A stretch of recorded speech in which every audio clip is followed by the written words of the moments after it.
welcome back. It's nice to see you again. And for those new faces, it's so nice to meet you. I'm Jasmine and I'm the host of Devious Dinners. Today we are going to be doing Serial Killer Saturday. It is my favorite day of the week, if you didn't know. It is true crime and cooking combined. We take murder and we make magic in the kitchen. So today we are going to be covering Annika and a bunch of other people that I am not going to waste your time listing off because you're not going to listen to the story then. But it was the person who actually inspired the movie Orphan.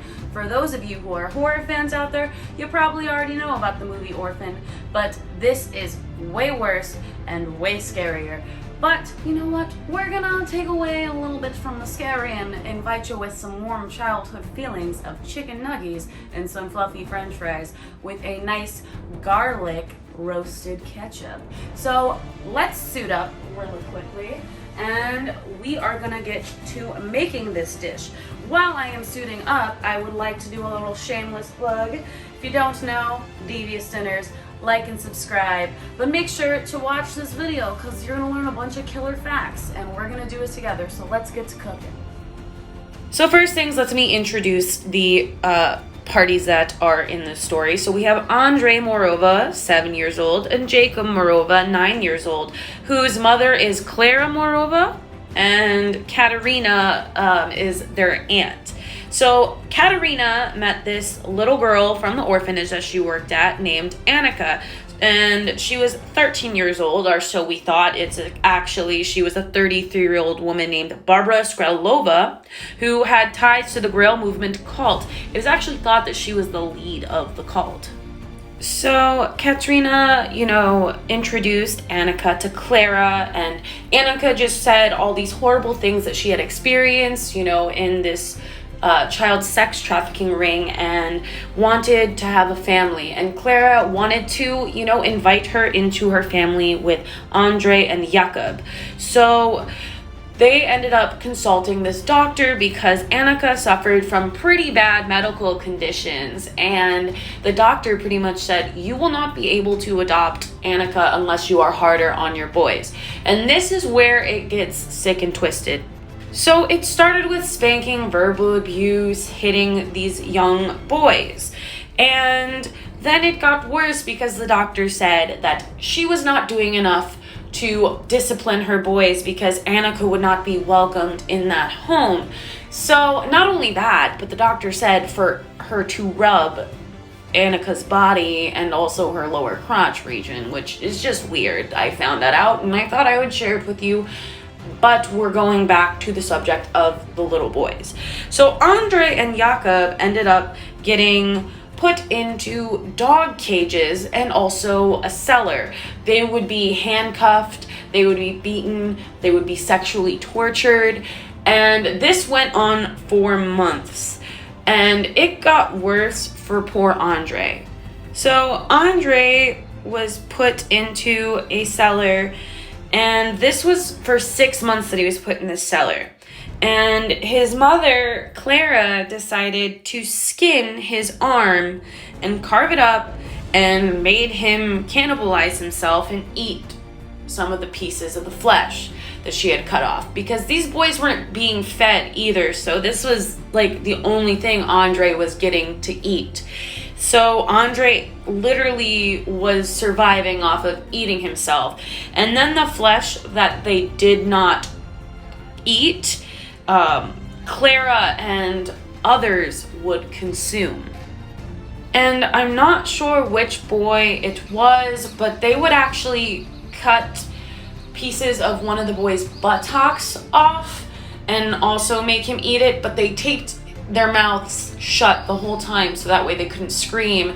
And then to cauterize the cuts from the cannibalism, they ended up using cigarettes to burn the boys. Not only were the boys dealing with this immense torture, they were also dealing with the elements, of weather. And these boys were completely stripped naked and they had no blankets, no nothing. They were literally living in their own filth because when they weren't in the dog cages, they were tied to tables or tied in cuffs in the cellar. So they were literally covered in filth on top of having all of their injuries. So Clara was not the only person doing this to these children. There were 3 others involved on top of just the aunts and the mother. So, and also Annika, let me not forget Annika. Annika was a big part of it. And not only that, she was also, they would fake torture her in front of the boys so that way they didn't feel like they were being unfair to the young children. And Annika and I believe Clara actually tried to drown the boys or waterboard the boys and almost ended up killing them. But they did not meet their demise, thankfully, but they had to live through more and more torture as the days went on. So I know what you're thinking, how can a mother do this to their own child? How can these people hurt children like this? And I don't really have a clear-cut answer for you, but I did find something, and apparently this is just allegedly. The Grail movement cult takes the Bible and kind of takes eating the body of Christ literally.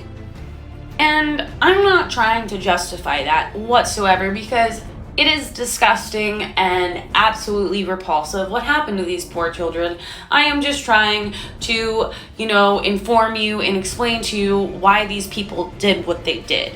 So now we're going to get to the parts about justice for these young children.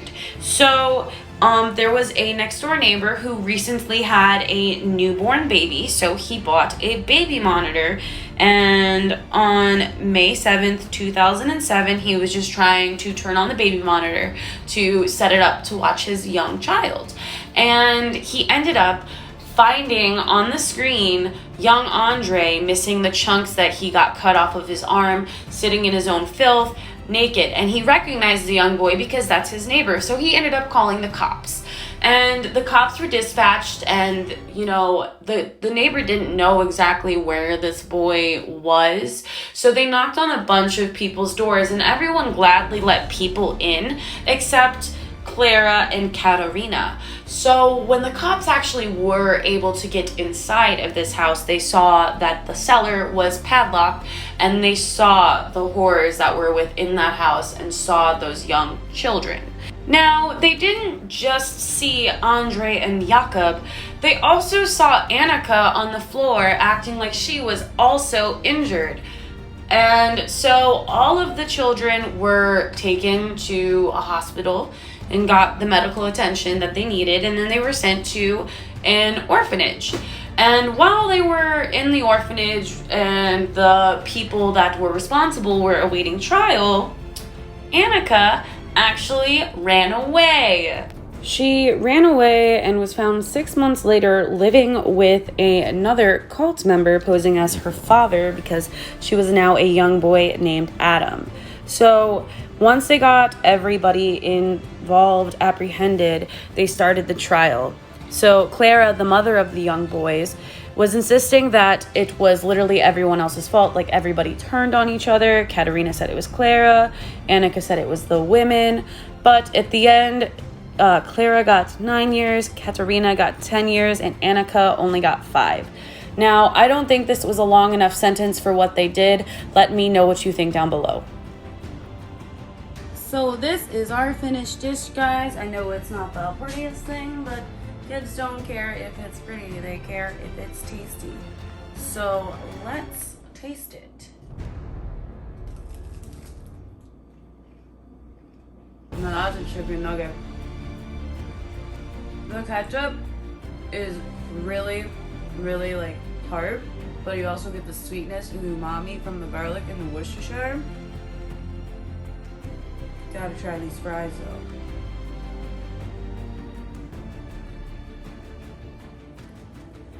I'm a sucker for a good potato, and that's a delicious potato. Now, I tried doing everything in the air fryer, so the potatoes had to go in the oven, but they were super crispy. So, if you want to put the chicken nuggets in the oven to bake, that's fine. Just make sure that you grease, your sheet tray.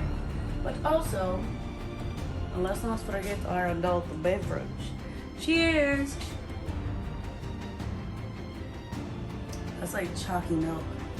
Like a mocha chalky milk. an adult beverage with childhood memories. So, I hope that you like some of the true crime facts that you learned today and some of the cooking tips that you've also learned. And I hope that you put this recipe to good use. And, I hope that you have a killer day. Bye, guys!